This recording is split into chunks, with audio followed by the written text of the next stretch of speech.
السلام عليكم ورحمة الله وبركاته. بسم الله الرحمن الرحيم. الحمد لله رب العالمين والصلاة والسلام على رسوله الكريم صلى الله عليه وسلم تسليما كثيرا ومن تبعهم بإحسان إلى يوم الدين. Thank you for joining us at the AMP 14th Annual Convention. We did miss last year because of COVID. Alhamdulillah, we're back together and we were able to see many family and friends at this gathering. And alhamdulillah. So today, this session is on under the theme of the convention, The Road to a Free Palestine. It's the false promise, human rights, and the U.S. foreign policy in the Arab world. So despite the promise of the Center of Human Rights in this foreign policy, the Biden administration has yet to live up to his pledge in the Arab world, allowing for continuing oppression of the people across the Arab world. We have three great speakers, Dr. Usama Jamal, Akhuna Dr. Usama Burshad, and our esteemed brother Nihad Awad. They will be speaking to us about this very important, complex, crosses all different types of topics about human rights and our civil liberties overall here and across the world, and especially in the region of the Middle East and the Arab world. So I'd like to ask all the speakers to come up to the stage if they could. And I will begin with the introduction of, yes, please give them a hand of applause.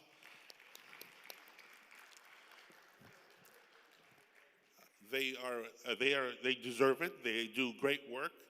I'm going to speak first about our first speaker, Brother Usama Jamal Abu Ghazi.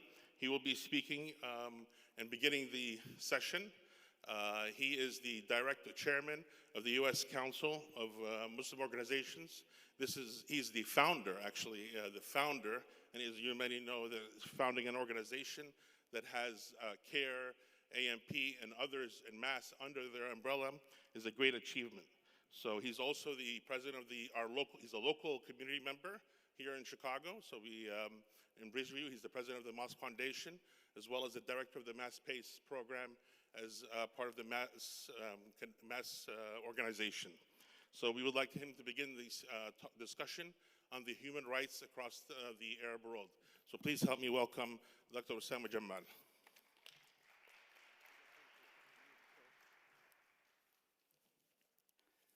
أعوذ بالله من الشيطان الرجيم بسم الله الرحمن الرحيم الحمد لله والصلاة والسلام على رسول الله اللهم لا سهل إلا ما جعلته سهلا وأنت تجعل الحزن إذا شئت سهلا. Dear brothers and sisters, Assalamu alaikum wa rahmatullahi wa barakatuh. How much time do we have? 12 minutes. Okay. Don't count. I'll tell you when to start. First of all, I want to thank AMP for the opportunity to speak in their conference, and I want to congratulate them for a wonderful conference, for the growth that they have accomplished over the years, and for the excellent job that they are doing in Washington, D.C. in educating, informing the elected officials as well as the American people. And I think this is exactly the kind of work that we are looking for and we are expecting, and AMP is on that road and deserve our support to continue this journey.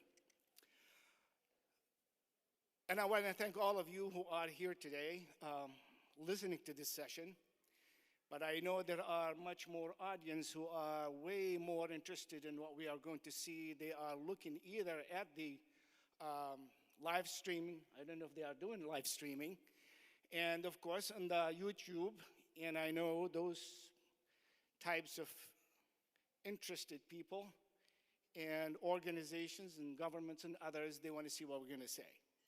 But I think the title of this session says it all. So there is no expectation from the audience what we're going to be talking about. We're going to be talking about the false premises, right? About the false promises that the administration did about human rights, freedom, and democracy, especially in the MENA region. The MENA region, for most of you, if you don't know, it is Middle East and North Africa.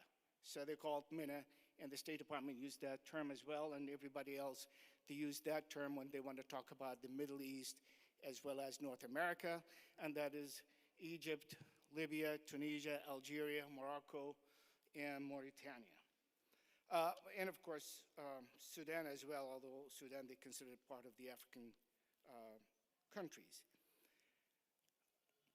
Long before Biden became a president, arrived at the White House, he came with the promise to promote and protect liberty worldwide. Now, Biden was an enthusiastic proponent of democracy in the Middle East and in North America. However, his current policy indicates different direction. And I'm saying this because historically, Biden was a vice president when the overturn of democracy in the Arab world took place. In Egypt, in Syria, in Yemen, in many places, they were watching and they did not support as much. So Biden at the time was the vice president. We're all familiar with David Kirkpatrick, who was the chief correspondent for the Time magazine, and his famous article about the involvement, the silence, the complacency of the US Obama administration through John Kerry's meeting with Sisi at the time when he was general. I advise you all to read that article by David Kirkpatrick because he outlined exactly what was happening behind the scenes, and that was on the watch of the Democrat, that was at the watch of Biden and Obama and Biden, the vice president back then. So we should not be surprised to see the same trend takes place during the Biden administration, especially when he made it clear that the Middle East is not on his priority. He made it very clear that the Middle East is not on his priority list. It was the priority of the Democrat to crack down on Trump, rightfully so, for all his policies, but only because it is an opposition to everything Trump did. Had the same things been done, the same thing been done by the Saudis, by the UAE, by the Egyptians, by all of them, not with Trump, we would not have heard anything, and still these things would have happened in those countries. So it was Trump that they had to take that declared, announced, loud position against the policies of Trump, and we have seen how much they told the Saudis that they are no longer looking at them as the same ally as before. Yet, not too long ago, the Biden administration wanted to approve more than $625 million in arms sales to Saudi Arabia. And we had to lobby Congress to stop, Democrats to stop Biden from approving the sales of arms to Saudi Arabia. So what is it exactly meant by Biden and even many of his administration and others, the freedom and democracy in the Middle East? I'm not going to say what I'm saying. What we believe is the administration and other than administration, because I will tell you this was even during George Bush. When we look at the US media, in terms of Egypt, the most recent article came from Vivian Yee and Neda Rashwan on New York Times about the claim by the Egyptian president, Sisi, that they are going to lift the state of emergency. Yet, It says, and I quote from the New York Times, "It's merely a public relations stunt, particularly as the amendments gave the president and military some powers similar to those they held under the now lifted state of emergency." So they really didn't do nothing. And we did not even reprimand them for doing that, and that is still going on.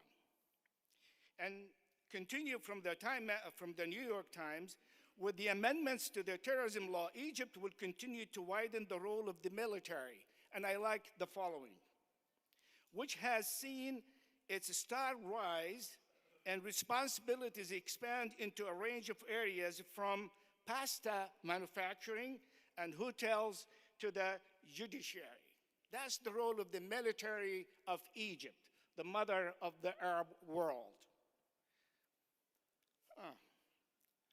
And then only it took a group of activists in the United States to pressure the Biden administration and to hold back $120 million in aid because Sisi was about to sign execution of political prisoners and religious figures in Egypt.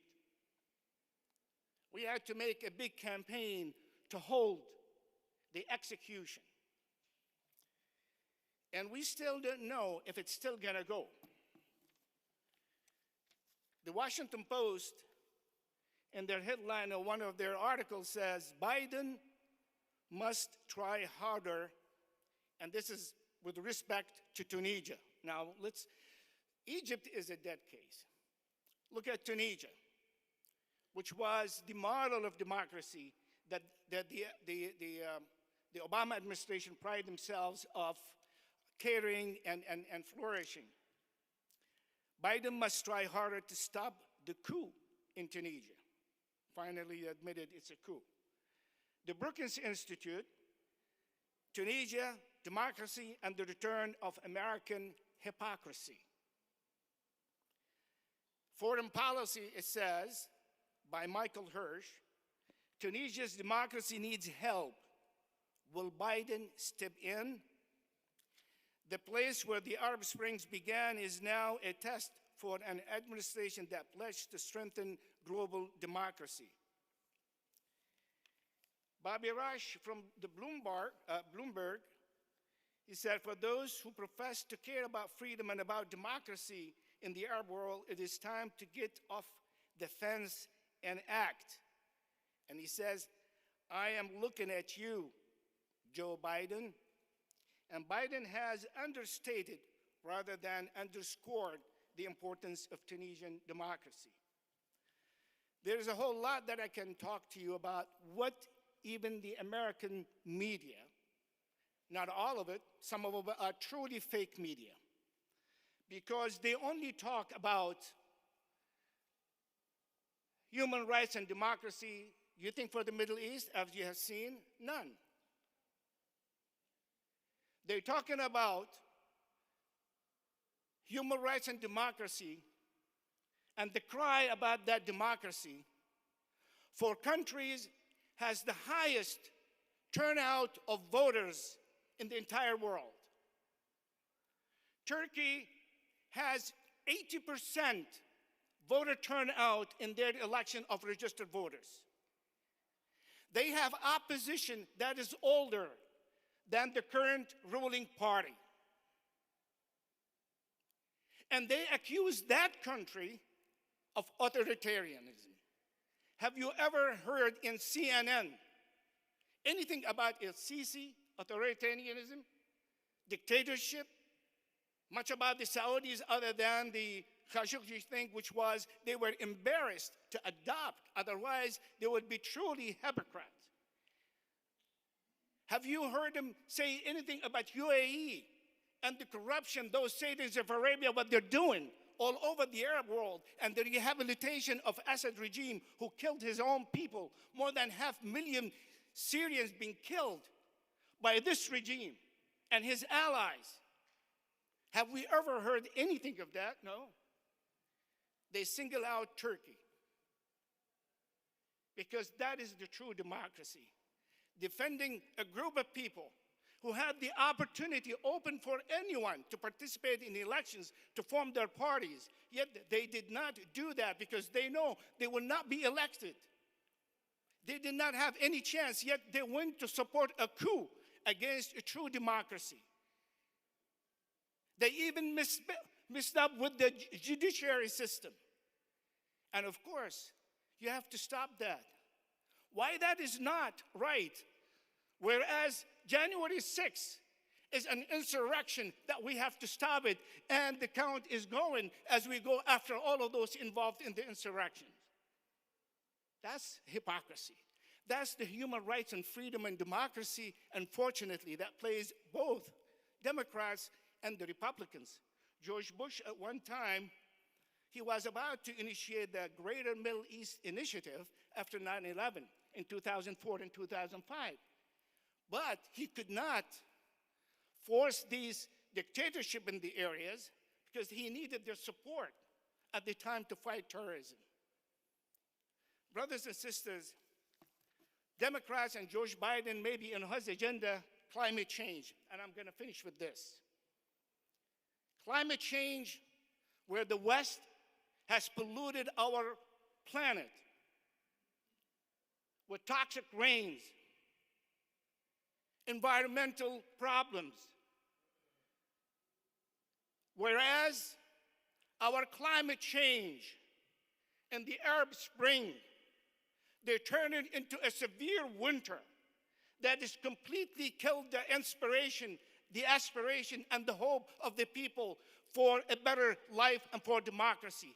That is the climate change that they cause our people to go in despair and completely lose any hope and faith in what they claim to be democracy.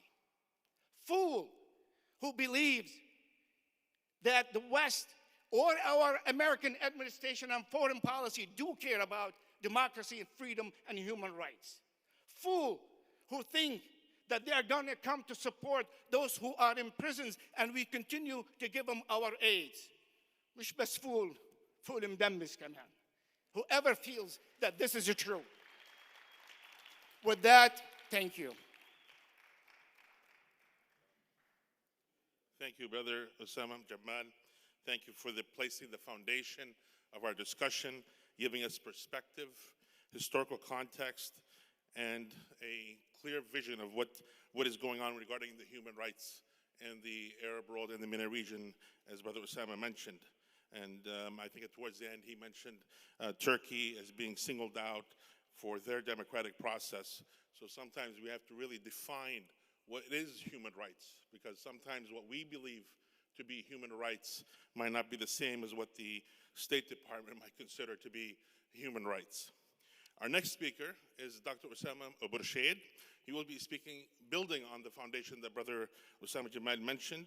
And I would like to, it's very difficult to be here at an AMP convention without bringing the issue of Palestine in the context. They are part of the Arab world. They are Arabs, Muslims, Christians, and it's very difficult. They're going through some human rights disaster. When I was walking through the convention, you walk in, you see the detention centers, the Gaza prison, the open prison in Gaza, and I think it's very difficult to mention human rights across the Arab world without even including the Palestinian people living in Gaza and in the West Bank. Both places need to have our American president lead, as he mentioned, as Brother Osama mentioned in his pre-election campaign. He was talking about the importance of morality in leadership and making strong leadership. So we would like to see that in Palestine. So I'd like to ask Dr. Usama Burshad to speak about the human rights in the Arab world. Thank you. Assalamu alaikum wa rahmatullah. I cannot compete with the spirit of my beloved brother Usama Jamal. And to be honest with you, I reached that point of exhaustion. Now we're about to wrap up our convention. I'm tired from talking in different sessions, but I'll do my best to build on what my beloved brother Usama just spoke about, and hopefully, I can be the bridge to our beloved brother also, Nihad Awad. So the theme of this session is about the false promise, human rights, and US foreign policy in the Arab world.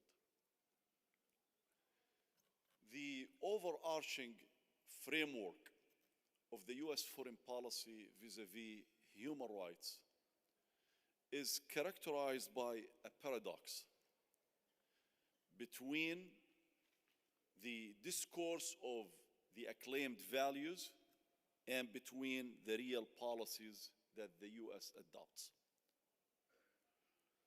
So when it comes to the values that the United States claim to promote globally, the US does this in a context of consumption, meaning they sell these values. I'm talking about the decision makers. They sell these values domestically, and they try to sell it globally vis-a-vis countries like China today. There is a new Cold War, a new competition with China. So no one in his or her right mind will be defending China and the Chinese model of government. No one will be defending what the Chinese are doing to their own people and their foreign policy. And no one defended in the past what the USSR, the Soviet Union, stood for. But no one can defend what the United States stands for, not what the United States says that it stands for. So we have to differentiate between what the US, of this public discourse that the US tries to sell when it refers to democracy, human rights, the rule of law, justice, equality, freedom, and the real politics that we see emanating from our foreign policy when it comes to supporting despotic regimes, regimes that came through military coups, when we have a selective morality to whom we support and who we oppose. Like today, if you compare where the US stands in relation to what is happening and what is taking place in Tunisia and what is happening and what took place in Sudan, you will see that paradox again. Now, I'm not talking about Egypt a few years ago. I'm talking about two living examples that we are witnessing and we're still living today. The US is not as assertive in Tunisia as it is assertive in Sudan. Why? Because Abdullah Hamdouk is closer to the United States and a lot more aligned with his policies. But the Nahda party is being conceptualized as the Islamist, despite the fact that it is the real elected majority party, as opposed to Abdullah Hamdouk and the coalition that did not emanate and did not reflect the public will in Sudan. So this tells you that when it comes to the morality of the US foreign policy, the morality is an absent and an abstract concept that does not exist. And if you want to talk about the paradox, the Arab world is the center of that paradox. So now we have a president who ran on a promise to restore America's quote-unquote moral authority. That's what he told us. He told us that he will lead by the power of the US example, not by the example of the power of the United States. The power of the example. That's what he told us. That's how the US will reassert and America will, as he said, as he always claimed, that America is back. Back in terms of leading by the power of its example. Do you really see the power of the example today? Do we really see it reflecting and materializing in Saudi Arabia? Do we see the power of the US example in relation to Palestine? Do we see the power of the example when it comes to regimes like the Egyptian regime? Do we see the power of the US example when it comes to supporting despotic regimes? Where is the power of the US example? Where is the restoration of the US moral authority? We don't see it. So America maybe is back, but it is back to bias and complicity. Bias and complicity. America is back, but Palestine, it is not being positively impacted by the situation, because this administration, although it pays lip service in terms of opposing the expansion of settlements in the West Bank, but it will not hold Israel accountable for violating the international law. Although this administration promised to reopen the US consulate in East Jerusalem, still until today, the US would not move on this. Although this administration promised that it will stand for peace and for a two-state solution, quote unquote, in Palestine/Israel, until today, the US is unwilling to move on this. But we have the time to try to contain China. Well, yes, China is a rising geopolitical threat to the United States.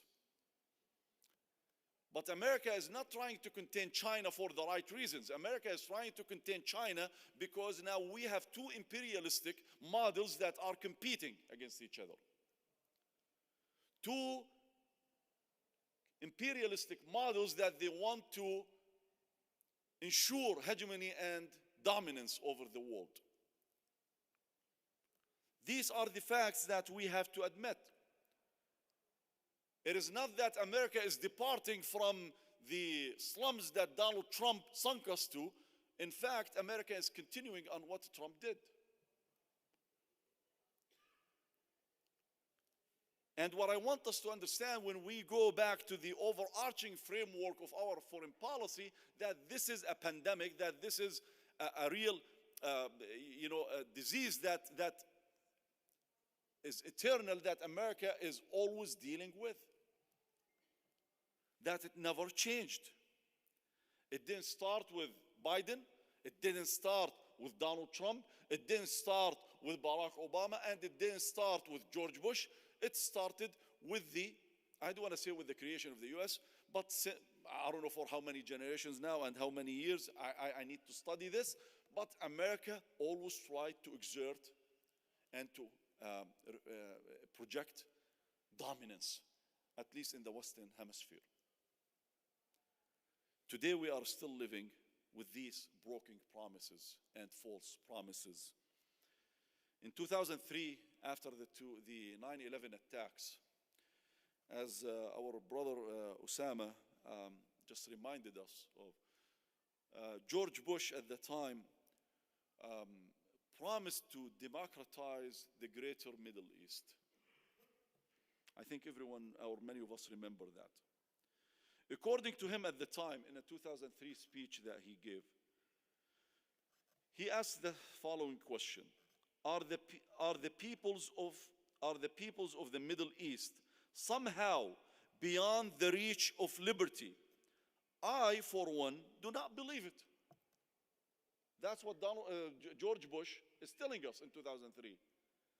That we in the Middle East, or the people of the Middle East, are not beyond the reach of liberty.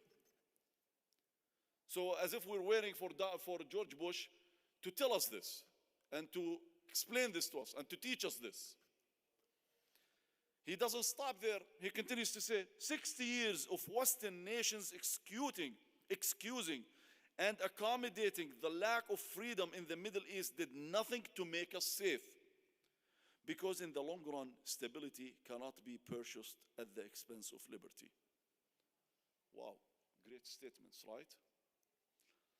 This is the same man that pressured Egypt to hold free elections. And when the Ikhwan won good percentage in the first round of the parliamentarian elections in 2005, they had a second guess. So they allowed the Egyptian regime under Hosni Mubarak at the time to forge the second round of the elections. And then they said, well, this is a mistake. But let's try in Palestine. So Condoleezza Rice, who was the Secretary of State at the time, she pressures Israel and the PA, the Palestinian Authority, to hold elections. And Hamas is part of it. And guess what? Hamas wins in 2006. And then immediately the US imposed sanctions on the Palestinians. And when Condoleezza Rice is asked, why do we punish the Palestinian people for casting their ballots? That's what we wanted them to do. She says, because they were irresponsible when they voted. For God's sake, imagine that there is another superpower that can impose sanctions on America because we elected Donald Trump. Imagine if we will treat Israel in the same manner when they voted for a person like Netanyahu. Although they all were criminals, there is no differentiation and there is no distinction between Bennett and Netanyahu. That's a different story.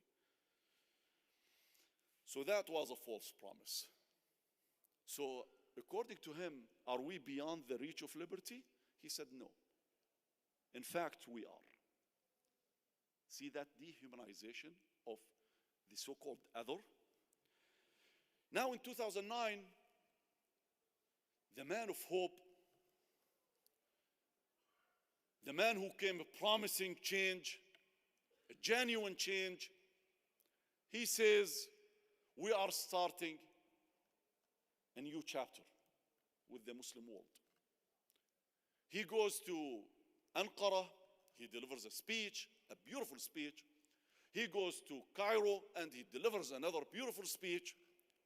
And he promises us the bounties of democracy. So the Arab revolutions take place at the end of 2010. Hillary Clinton, who was the Secretary of State at the time, she said the following in 2011. We begin by rejecting the false choice between progress and stability. For years, dictators told their people they had to accept the autocrats they knew to avoid the extremists they feared. And too often, we accepted that narrative ourselves. Now America did push for reform, but often not hard enough or publicly enough. And today, we recognize that the real choice is between reform and unrest. The real choice is between reform and unrest. Then she continues, the truth is that the greatest single source of instability in today's Middle East is not the demand for change. In fact, according to her, it is the stagnation. And so we will, because the democracies make for stronger and stabler partners. It is the same administration that this president was a vice president in that supported and enabled the coups in Egypt, in Yemen, in Libya, and in many other parts in that part of the world, many other countries in that part of the world. So what I want to leave you with, don't bank on the US foreign policy. If you want to effect change, it has to start with us here. It is us that can change this policy. It is when our elected officials know that they will pay a price at the ballot box for where they stand in relation to human rights and freedom worldwide. It is when they know that the American people are mature enough and are informed enough and are strong enough to hold them responsible. Knowledge is as essential as our votes, as our money. Knowledge is as essential as our votes, as our money. We have to make sure that the American people are aware of the facts and we're part of this fabric to change this shameful policy that is being carried out and conducted in our names while we are paying lip service to human rights and democracy, dignity, the rule of law. start here at home, and things, inshallah, will change. Assalamu alaikum. Thank you very much, Dr. Usama, for your talk and your discussion. And it reminded me of his President Biden's campaign promise to promote human rights and counter corruption. And that was the way to strengthen democracies so they can be a counterweight to maybe a rising China, rather than now mixing human rights with geopolitics and economic and bringing down the importance of human rights. So our next speaker, please help me welcome Brother Nihad Awad, the Executive Director, founder of CARE National. CARE has done great work across the U.S. and especially regarding civil rights here in the U.S., but also this is we're all interconnected, and we saw this happen with COVID. And please help me welcome Brother Nihad Awad.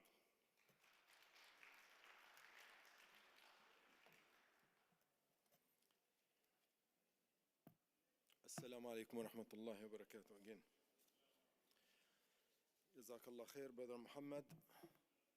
Thank you, Brother Usama Double, Usama Jamal, and Usama Burshad for your enlightening remarks in assessing the performance or lack of our administration when it comes to human rights at home and abroad. So let me bring a new dimension to this conversation. Had we not planned for the past 4 years before this past election, had we not registered people to vote, had we not voiced our opposition and our disgust with our government's lack of commitment to human rights at home and abroad, had we not decided to be at the table instead of being at the menu, we would not have seen the change that I will list now. However, no US government ever had centered human rights in its local or foreign policy agenda. They claim, they promise you and me many promises. They deliver or fail to deliver based on one thing: how much pressure we keep pushing, how much vocal we keep making our noises heard. In other words, brothers and sisters, whether we like it or not, our government is us. Our government represents us, whether we like it or not, whether we disagree with them or not. I disagree with most of the policies of our government when it comes to human rights and civil liberties at home, and almost 100% with their hypocrisy, double standard when it comes to human rights around the world, especially in the Arab world and in the Middle East. But the question is, what can we do? We have started this journey a little bit late, but since the past 5 years, we have come a long way, you will see. And we have a long way to go. And as I said today, earlier, we are on the right track, but we do not have the right speed. Before, we did not even know or see a track. We did not see even a roadmap. We were just emotional, we were angry, we did not believe in voting. We thought it's a waste of money to support candidates and to go and vote. But when we did it, this past election, we made some progress, even on the front of human rights at home and a little bit abroad. That doesn't mean that we're satisfied, but we are seeing the fruit of our work. I'll show you just a glimpse of hope. Last October, before the election, We met with Joe Biden, the candidate, and now I'll speak in Nihad Awad's hat, not CARE's hat, because I will say something that nonprofit organizations may not approve. We met virtually with Joe Biden, representatives of national and local Muslim organizations. And basically, we told Joe Biden, if you want Muslims to vote for you, then we have a list of demands. I was one of the speakers, and I said the following, summary of it. We said the first thing, if you want American Muslims to vote for you, on the first day of your job as president, you have to terminate and revoke the Muslim ban that Trump enacted. And on January 20th, 2021, one of the main executive orders that he signed is to terminate the so-called Muslim ban. Secondly, we told him that he has to appoint, as he promised, Muslims at every level of his administration. So far, he appointed 22 Muslims. Minus a cabinet, he filled many positions. Let me just read you 12 of these positions. Number 1, Aisha Shah, an American, all of them are American Muslims, obviously. Partnership Manager at the White House Office of Digital Strategy. Number 2, Samira Fizali, Deputy Director of U.S. National Economic Council, NEC. You have seen her probably for the first time, a Muslim hijabi giving a press briefing from the White House, not about hijab or about Islam, but how to stimulate the U.S. economy. Number 3, Uzra Zeya, Under Secretary of State for Civilian Security, Democracy and Human Rights. Number 4, Ali Zaidi, Deputy National Climate Advisor. Number 5, Zain Siddiqui, White House Deputy Chief of Staff. Number 6, Rima Dudin, Deputy Director of the White House Office of Legislative Affairs. You're local from Chicago. Maher Bitar, Senior Director for Intelligence, White House National Security Council. Number 8, Samia Ali, Deputy Counsel, Associate Counsel at the White House. Number 9, Salman Ahmed, Director of Policy Planning at the State Department. Number 10, Farouk Mita, Deputy Assistant Secretary of Defense. Number 11, Dana Shanat, White House Senior Legislative Affairs Advisor. And number 12, Samia Mohsen, U.S. Attorney for Eastern District for Attorney. So these are positions that Muslims would not have attained unless they have voted for this administration. So we are seeing some progress. This is unprecedented.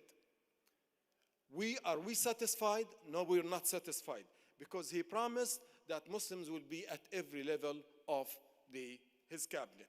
We do not see any cabinet, and we hope at least if something happens that he will continue to deliver on his promise.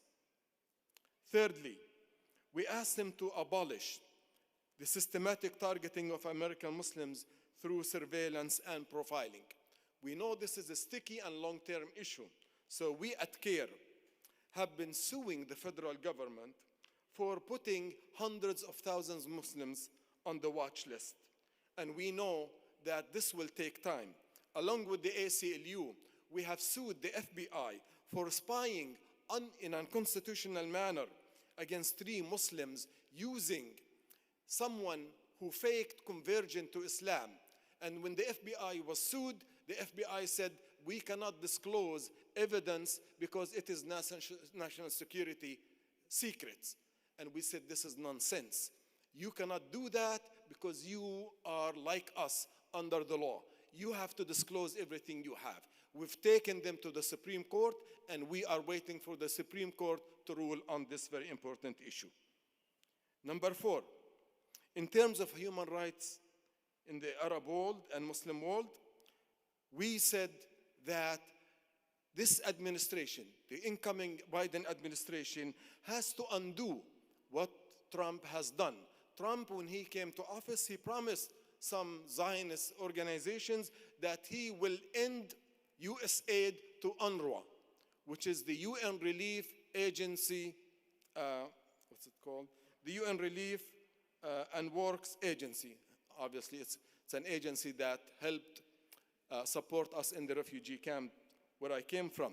So he cut $650 million in U.S. aid from UNRWA because it is helping about 5 million Palestinians. We asked Mr. Biden, if he became a president, to resume funding for the UNRWA. And a few months ago, they resumed by paying $235 million to the UN agency serving the Palestinians. I believe this is a progress, and it's important to acknowledge. Fifthly, in terms of the open policy of giving open checks for dictators and autocrats in the Arab world, he promised that there will be no open check for Sisi and others. Well, he was supposed to hold $300 million in arms sales to Egypt. He only held 130 million. There is some progress based on the performance of the government of Egypt vis-a-vis the human rights violations. But we are not satisfied because Sisi is as brutal as he can be, and we have to put our efforts and more pressure on the administration to deliver on its promise that there will be no free check for Sisi. And as far as the Palestinians, obviously we are disgusted with this administration's lack of respect for the dignity of the human rights of the Palestinians.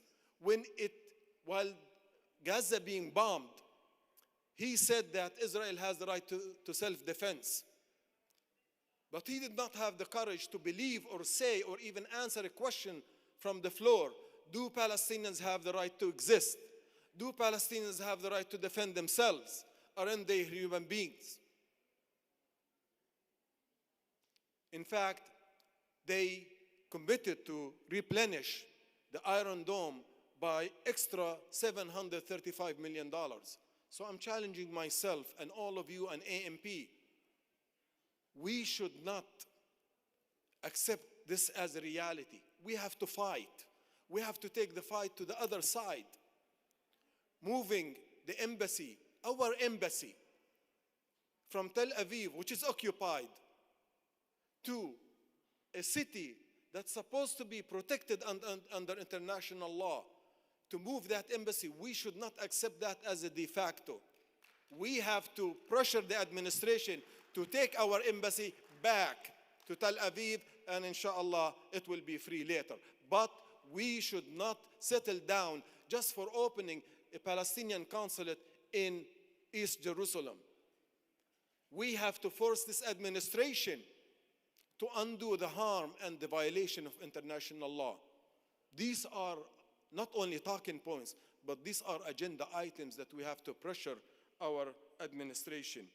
When it comes to Saudi Arabia, this administration, you can see, is under pressure right now. The Biden administration has had to tap into our strategic oil in the United States. Why? Because Saudi Arabia is not willing to pump more oil as the oil prices are going up. Why? Because Biden pledged not to give any consideration for Mohammed bin Salman. I'm okay with that, but it's not enough. He should sanction Mohammed bin Salman for the killing of Jamal Khashoggi, my friend and your friend. The US government sanctioned 70 Saudis. But what about the chief of the gang, MBS? He should be sanctioned too. I appreciate that Mr. President is not willing to speak to MBS, and that's why MBS is not willing to pump more oil. But more pressure on this administration to show that human rights is centered in our foreign policy. This is the talking point, and this is something that we are not happy with this administration. Brothers and sisters, I conclude by saying, as I said, this government is you and me. 10 years ago, 15 years ago, we complain about them.